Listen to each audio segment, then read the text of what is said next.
उपस्थित हैं। कैसे हैं आप लोग? अच्छे हैं। हमने अभी यीशु का बर्थडे मनाया, क्रिसमस केक वगैरह खाया होगा। हमने नहीं बनाया तो किसी और ने हमें दिया है, वो हमें एंजॉय किया है। तो प्रभु यीशु मुक्तिदाता बनकर इस दुनिया में आया है। यानी प्रभु यीशु 100% इंसान था तो 100% ईश्वर था, और हमें पापों से मुक्त करने के लिए इस धरती पे आया है। अभी 2 दिन के बाद नया साल आने वाला है, 2021।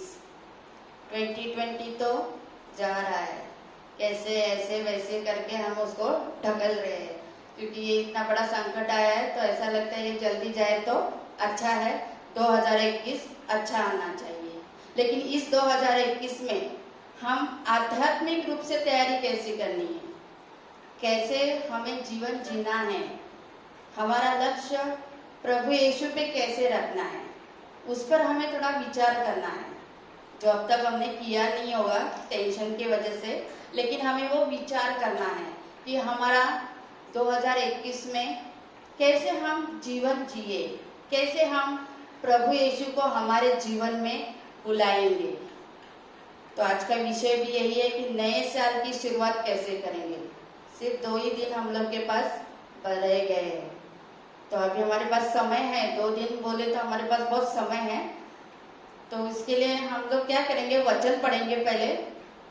लेकिन जितने भी ऑनलाइन कॉन्फ्रेंस कॉल में हैं, यहाँ पर उपस्थित है सभी भाई बहनों, प्लीज अपना बाइबल निकालेंगे और वचन पढ़ेंगे। गलातियों के नाम, संत पौलुस का गलातियों के नाम पत्र अध्याय 5 पद संख्या 1 में जरा हम वचन पढ़ेंगे कि प्रभु हमसे क्या कहना चाहता है। जो संत पौलुस ने गलातियों को बोला है वो हमारे लिए भी लागू है। तो हम वचन पढ़ेंगे। गलातियों के नाम, संत पौलुस का पत्र अध्याय 5 पद संख्या 1 में। आप सभी लोग अपना घर में बाइबल निकाल के खोल के देखिएगा कि प्रभु क्या कहना चाहता है। वो कुछ ऐसी बातें करना चाहता है कि स्वतंत्रता के बारे में। स्वतंत्रता यानी जो हम 26 जनवरी को मनाते हैं वो स्वतंत्रता नहीं, थोड़ा हमारे जीवन की स्वतंत्रता के बारे में प्रभु कहना चाहता है। तो प्रभु इस वचन में कहता है कि तुम यीशु मसीह में स्वतंत्र किए गए हो। यीशु मसीह में तुम्हें स्वतंत्र किया गया है। संत पौलुस क्या कहता है कि किसी मनुष्य ने या किसी व्यक्ति ने हमें स्वतंत्र नहीं किया है, तो किसने किया है? हमारे मुक्तिदाता प्रभु यीशु ने हमें स्वतंत्र किया है। कि यीशु चाहता है कि हर एक मानव जाति मुक्त हो जाए, स्वतंत्र हो जाए, वो गुलामी में ना रहे, गुलामी के दास ना बने, उससे वो आजाद हो जाए। जरा हम वचन पढ़ेंगे, ध्यान से सुनिएगा। मसीह ने स्वतंत्र बने रहने के लिए ही हमें स्वतंत्र बनाया। इसलिए आप लोग दृढ़ रहे और फिर दासता के जुए में नहीं जूते। हमें यीशु में दृढ़ रहना है, स्थिर रहना है। कितना भी संकट आए, कुछ भी आए, हमें यीशु में स्थिर रहना है, क्योंकि हम यीशु के चुने हुए लोग हैं। यीशु के हम चुने हुए लोग हैं। इसलिए यीशु चाहता है कि मेरे चुने हुए लोग, मेरे लोग स्वतंत्रता में रहे, गुलामी में ना रहे। इसलिए यीशु ने क्या किया है? क्रूस पे अपना खून बहा के हमें खरीद लिया है। कोई व्यक्ति हमें खरीद सकता है? नहीं, लेकिन ये प्रभु यीशु ने हमें खरीद लिया है, क्योंकि यीशु यही चाहता है कि हम स्वतंत्रता में रहें, किसी के गुलाम ना होए। जो हमें जीवन दिया है उस जीवन में हम पाप ना करें, पाप का मार्ग हम छोड़ दें। प्रभु यीशु यही चाहता है, और हमें भी प्रभु की आज्ञा का पालन करना है, उसके वचनों के ऊपर हमें चलना है। प्रभु यीशु सिर्फ ख्रिस्ती लोगों के लिए नहीं, तो हर एक मानव जाति के लिए इस धरती पे आया था, और हर एक मानव जाति के लिए उसने क्रूस पे अपना बलिदान दिया, क्योंकि प्रभु वही चाहता है कि तुम स्वतंत्र रहो, वापस उस पाप में, उस पुराने स्वभाव में मत रहो। यीशु का यही कहना है। इसलिए उसने हमें स्वतंत्र कर दिया है। और यही सत्य है, यही सत्य है कि यीशु चाहता है कि हम लोग आजाद रहे, आजादी का जीवन जिए। आजादी का मतलब जैसे हम लोग को मन में चाहे वैसा नहीं, तो जैसा यीशु चाहता है वैसा हमें जीवन जीना है। इसके लिए हम थोड़ा वचन पढ़ेंगे यूहन्ना 8:31-32 में, जॉन 8:31-32 में। जिन यहूदियों ने उनमें विश्वास किया उनसे ईसा ने कहा, यदि तुम मेरी शिक्षा पर दृढ़ रहोगे तो सचमुच मेरे शिष्य सिद्ध होगे।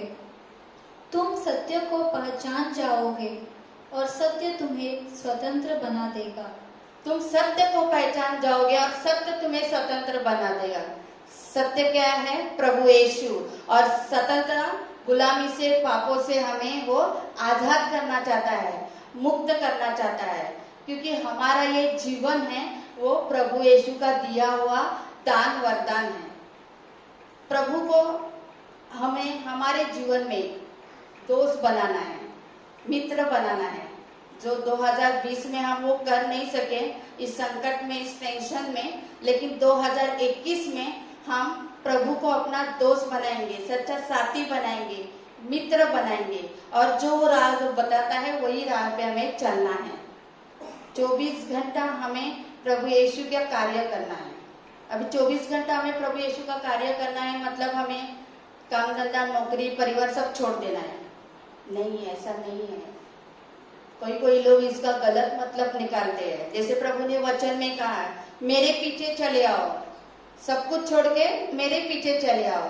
तो क्या हम काम धंधा, नौकरी, अपना परिवार, धन संपत्ति सब कुछ छोड़ के यीशु के पीछे हमें जाना है?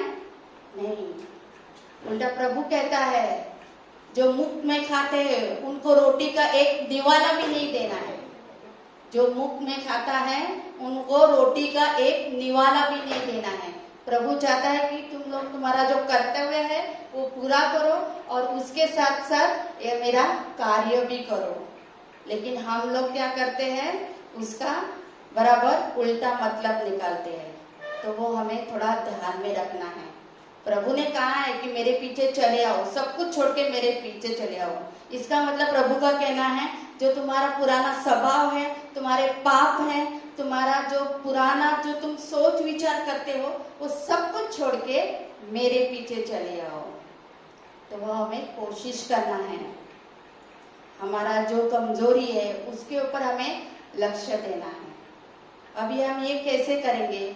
हमारी कमजोरी के ऊपर हम कैसे लक्ष्य देंगे? अगर हमारा फोकस प्रभु यीशु पे है, हम प्रभु यीशु के मार्ग पे चलते हैं, प्रभु यीशु को हमारे जीवन में हम पहला स्थान देते हैं, तो हम इससे बच जाते हैं। हमारे पापों से हमें मुक्ति मिलती है, आजादी मिलती है। जैसे भाइयों बहनों 2019 में कई लोगों ने, मतलब खत्म होने के समय पे कई लोगों ने बहुत सारे संकल्प किया होगा ना कि मैं 2020 में ये करूंगा, वो करूंगा, वगैरह वगैरह। लेकिन उनको क्या मालूम था कि इतना बड़ा संकट आने वाला है। इस संकट की कल्पना ना नेताओं को थी, ना साइंटिस्ट को, ना डॉक्टरों को, ना हम लोगों को थी, क्योंकि हमें मालूम नहीं था कि ये संकट हम पे बहुत भारी पड़ने वाला है। और ये ऐसा क्यों हुआ? क्योंकि हम लोग वो संकट का सामना करने के लिए तैयार नहीं थे। ऐसे ही चोर चोरी करने, घात हत्या करने, यूहन्ना 10:10 में प्रभु कहता है चोर आया चोरी करने, घात और हत्या करने। कभी भी चोर हमारे और हमारे परिवार में आ सकता है, कौन से भी दरवाजे से या खिड़की से वो आ सकता है। तो हमें कैसा रहना है? सावधान रहना है, अलर्ट रहना है। हमें बोलते ना, गाफिल नहीं रहना है, हमें सावधान रहना है कि कभी भी हमारे जीवन में संकट आ सकता है। लेकिन अगर हम यीशु में बने रहेंगे तो वो संकट का सामना करने का सामर्थ्य भी हमें मिल जाएगा। जैसे 10 कुंवारियों का दृष्टांत आप लोगों को मालूम होगा। मत्ती 25:1 से 13 तक का वचन है, वो आप लोगों को बाद में ध्यान से पढ़ेगा।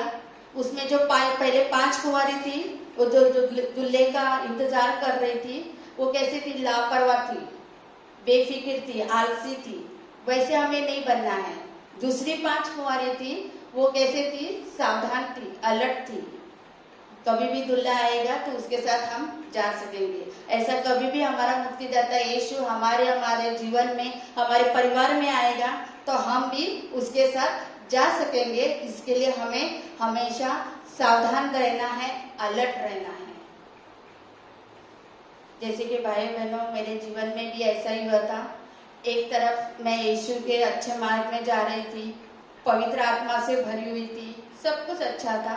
लेकिन दूसरी तरफ शैतान ने मेरे जीवन में अलग योजना बनाई रहती थी, लेकिन मैं उससे अनजान थी। मुझे मालूम ही नहीं था कि ऐसा कुछ मेरे जीवन में होने वाला है। क्यों? क्योंकि मैंने अपने अंदर की जांच पड़ताल नहीं की थी और मैं आसानी से शैतान के जाल में फंस गई, प्रभु से दूर होती गई। लेकिन जब मैंने पश्चाताप किया, प्रार्थना किया, ब्रदर सैमसन के यहाँ मैंने काउंसलिंग किया, तभी मुझे मालूम पड़ा कि मैं अंदर की जांच पड़ताल में किधर तो कमी रह गई है। हमें ऐसा लगता है मुझे रोजरी आता है, मुझे प्रार्थना आता है, मैं बाइबल का मुझे सब कुछ मालूम है, लेकिन जैसा हमारा अंदर का है उसके बारे में हमें मालूम नहीं होता है। जैसे भाइयों बहनों, MRI मशीन रहते हैं ना, डॉक्टर बोलते हैं MRI करना पड़ेगा, तो उसमें कैसा मनुष्य को डाल दिया तो उसके अंदर का प्रॉब्लम मालूम पड़ता है। वैसे ही हमारे अंदर का जो जांच पड़ताल है वो आईना प्रभु हमें दिखाता है, प्रभु हमें बताता है, प्रभु जानता है कि हम अंदर से कैसे हैं और बाहर से कैसे हैं। हम दिखावा करते हैं अच्छा का, मैं अच्छी हूँ या मैं ये सब कुछ करती हूँ, लेकिन मैं अंदर से कैसी हूँ ये प्रभु जानता है। प्रभु को सब मालूम रहता है। हम प्रभु को कभी धोखा नहीं दे सकते, उसको सब मालूम है। तो भाइयों और बहनों, हमें 24 घंटा अलर्ट रहना है, सावधान रहना है। कभी भी हमारे जीवन में कुछ भी हो सकता है, लेकिन हमें डरना नहीं है। यीशु हमारे साथ में है तो हमें डरने की आवश्यकता नहीं है, क्योंकि यीशु ही मार्ग, सत्य और जीवन है। वही हमें बताएगा कि हमें कौन से मार्ग पे जाना है। हम हमारी बुद्धि से नहीं, यीशु के ज्ञान बुद्धि से हमें चलना है, क्योंकि हमारी योजना और ईश्वर की योजना, उसमें जमीन आसमान का फर्क है। हम ऐसा सोचते हैं कि हम करते हैं वो बराबर कर रहे हैं, लेकिन नहीं। अगर यीशु को हम साथ में लेके चलते हैं तो यीशु हमारे जीवन में, हमारे परिवार में बहुत सारा चमत्कार कर सकता है। तो अभी भाइयों बहनों, हमें ये नए साल में यीशु का प्रचार करना है। ज्यादा फोकस हमें यीशु के प्रचार के ऊपर रखना है, क्योंकि हमें मुफ्त में मिला है तो हमें दूसरों को भी मुफ्त में देना है। सुसमाचार फैलाना है, प्रचार करना है। कैसे करेंगे हम प्रचार प्रभु यीशु का? क्योंकि हम तो 24 घंटा काम धंधे में व्यस्त रहते हैं, लेकिन प्रभु कहता है उसके लिए आपको अलग समय निकालने की जरूरत नहीं। जहाँ पे आप काम करते हैं, नौकरी धंधा करते हैं, वहीं पे आप प्रभु का प्रचार कर सकते हैं। जिनका विश्वास कमजोर है उनका विश्वास आप बढ़ा सकते हैं। जो अविश्वासी है उनको जाके अपनी गवाही आप बता सकते हैं। ऐसा करके हम उनको प्रभु में ला सकते हैं। एक भी आत्मा अगर हम प्रभु में लाते हैं तो स्वर्ग में भी आनंद मनाया जाएगा और हमारे जीवन में भी खुशियां ही खुशियां आएगी। जैसे हमारा शांति सागर प्रार्थना सभा YouTube चैनल पे है, तो वो चैनल को देख के देखो, हम लोग प्रचार करते हैं। हम चाहते हैं कि मेरे पड़ोस में, मेरे परिवार में या बोरोली तक प्रचार किया, बहुत हुआ नहीं, हमें पूरे राष्ट्र, पूरे जिले में प्रचार करना है। जैसे ये शांति सागर प्रार्थना सभा का चैनल YouTube पे जो है, वो देख के पुणे से एक भाई बहन जो हिंदू परिवार के हैं, उनका विश्वास बढ़ गया। पहला उनका राई के दाने से भी कम विश्वास था, लेकिन जब से ये शांति सागर को प्रार्थना सभा की स्तुति आराधना देखी है, ईश्वर का वचन उन लोगों ने सुना है, तो उनका विश्वास बढ़ गया है। तो भाइयों बहनों, जो पुणे में भाई बहन रहते हैं, ना वो हमें जानते हैं, ना हम उनको पर्सनली जानते हैं, लेकिन प्रभु यीशु ने ये YouTube के चैनल से जो हमें जुड़ा के रखा है, उस माध्यम से उनके जीवन में प्रभु ने कार्य किया है। जैसे हम लोग हमेशा कहते हैं कि आपको जो मैसेज दिया जाता है, खाली आपको क्या करना है, मोबाइल लेना है, अपनी उंगली लेना है और वो मैसेज को फॉरवर्ड करना है। क्या पता किसी के जीवन में प्रभु कार्य कर सकता है, हमें नहीं मालूम, लेकिन ईश्वर जानता है। किसी को प्रार्थना की जरूरत है, किसी के जीवन में क्या प्रॉब्लम है, वो ईश्वर जानता है।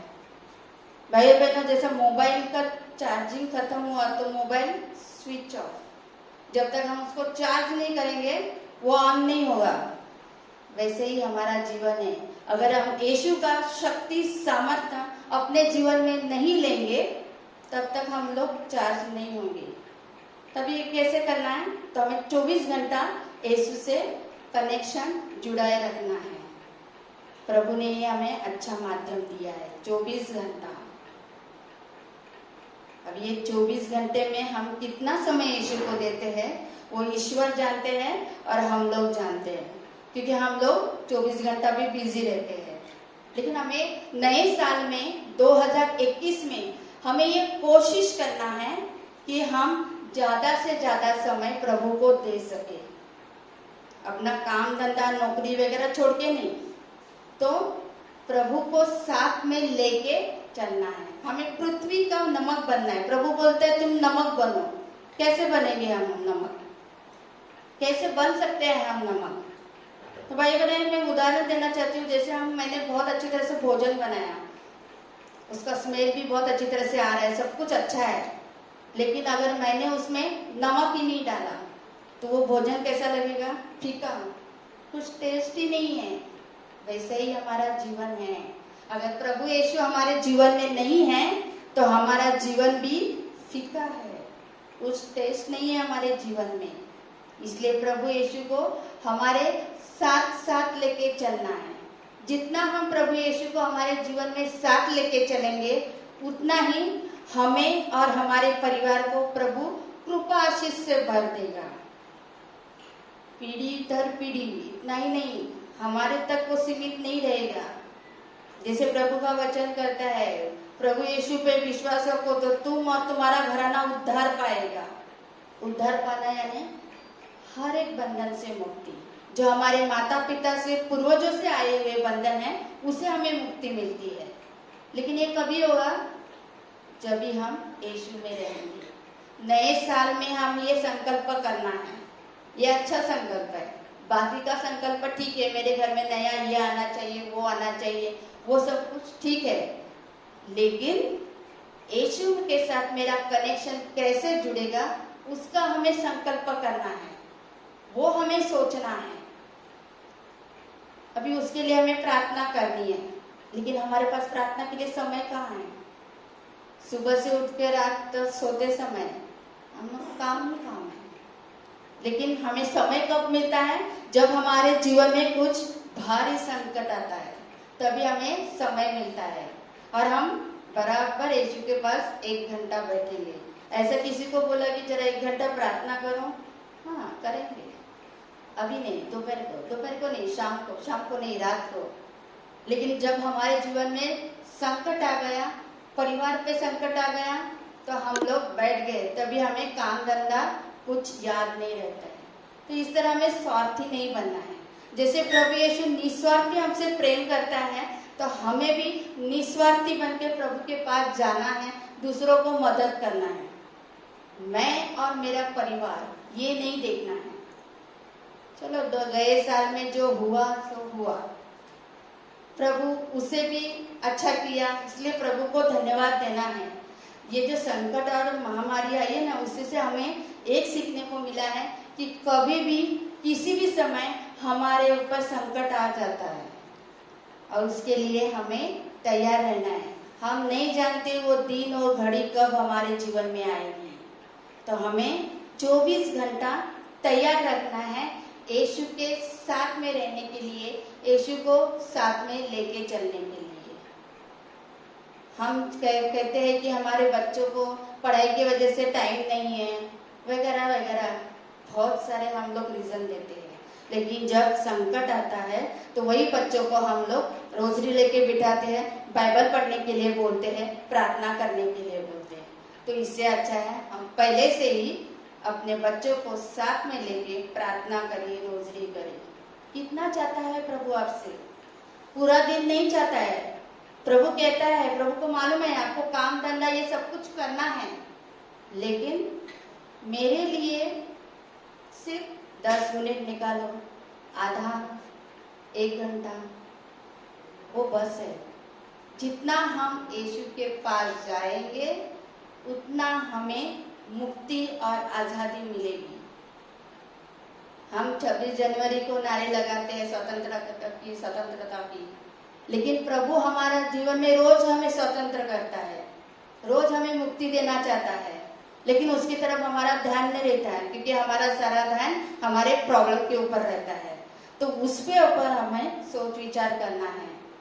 भाइयों बहनों, ये नए साल में थोड़ा आप इस पर विचार करो कि मैं कैसे यीशु के पास आऊं, मेरे परिवार को कैसे लेके आऊं। जो मुक्तिदाता यीशु मेरे साथ में है, तो मुझे यहाँ वहाँ भटकने की जरूरत ही नहीं है। खाली 15 मिनट, आधा घंटा, 1 घंटा यीशु के पास बैठो, पूरा दिन कैसे निकलता है देखो आप उसका अच्छा अनुभव करोगे। 2020 में नहीं किया है अनुभव, तो 2021 में हम ये अनुभव करेंगे और यीशु को अपने साथ में लेके चलेंगे। विचार करेंगे इसके ऊपर कि हमें ये करना है। प्रॉब्लम्स सब है हमारे जीवन में, ऐसा नहीं कि यीशु हमारे साथ में है तो हमारे जीवन में प्रॉब्लम नहीं आएगा। किस किस का ये सोच विचार रहता है, यीशु है ना तो हमें क्या, लेकिन हमें उससे भी अलर्ट रहना है। प्रभु हमें सब कुछ बताता है। जैसे प्रभु ने मुझे भी चेतावनी दी थी, मुझे भी बताया था, लेकिन प्रभु की वाणी मैंने बराबर नहीं सुनी, उसकी तरफ मैंने ध्यान नहीं दिया। मुझे ना ओवर कॉन्फिडेंस, उसमें हम लोग चले जाते हैं। तो वो चीजों को हमें ध्यान रखना है। प्रभु हमें सब कुछ देता है, और जब प्रभु हमें सब कुछ देता है ना, तो हमारे अंदर घमंड भी आती है। घमंड आता है हमारे अंदर कि मैं ये कर सकती हूँ, मैं वो कर सकती हूँ, ऐसा वैसा। लेकिन हम प्रभु के सिवाय कुछ भी नहीं कर सकते। अगर यीशु हमारे जीवन में है तो हम बड़े से बड़े पत्थर को भी हिला सकते हैं। मतलब जरूरी नहीं है कि बाहर जाके हम बड़ा पत्थर हिलाए, लेकिन हमारे जीवन का जो संकट है उससे हम लड़ने, कैसे लड़े, वो प्रभु हमें मार्गदर्शन करता है। परिवार के ऊपर आए संकट को कैसा सामना करना है, उसके ऊपर प्रभु हमें बताता है। तो इसके ऊपर हमें थोड़ा लक्ष्य देना है। हमारा फोकस, जैसे यहाँ पे लगाया है फोकस, अगर ये फोकस बंद हो गया तो सब काला काला दिखेगा। लाइट बंद हो गई, कुछ नहीं, अंधेरा। ऐसा ही हमारे जीवन में प्रभु की ज्योति होना चाहिए। प्रभु की ज्योति को हमें साथ में लेके चलना है। और इतना ही नहीं, हमारे तक नहीं, मेरा हो गया बस हुआ नहीं, हमें दूसरों को भी प्रभु में लाने का है, कोशिश करना है। पहली बार नहीं आएगा, दूसरी बार नहीं आएगा, तीसरी बार वो आएगा ही आएगा, क्योंकि आपका विश्वास, आप प्रचार कैसे करते हो उसके ऊपर वो निर्भर रहता है। तो भाइयों और बहनों, कोशिश कीजिएगा 2021 में, ये नए साल में, ये 2020 में हम लोग बोलते हैं बाप रे कितना संकट ये वो, लेकिन उसमें प्रभु ने हमें सिखाया है कि कैसे हमें सावधान रहना है, अलर्ट रहना है, हमेशा तैयार रहना है, वो हमें देखना है। जैसे बोलते हैं कोरोना पॉजिटिव आया तो डर जाते हैं, लेकिन प्रभु में हमें हमेशा पॉजिटिव रहना है। संकट आया, ईश्वर को धन्यवाद। अच्छा नहीं हो रहा है, ईश्वर को धन्यवाद। बच्चे सुन नहीं रहे, ईश्वर को धन्यवाद। काम धंधा नहीं है, ईश्वर को धन्यवाद। प्रभु देगा आपको रोटी, लेकिन हमें उसके लिए तैयार रहना है। अपने और अपने जीवन को हमेशा शुद्ध और पवित्र रखना है। 2021 में हम ये कर सकते हैं। अगर 20 में नहीं किया है तो 2021 में हम कर सकते हैं। तो भाई और बहनों, इसके ऊपर आप थोड़ा सा विचार करना है। जय यीशु।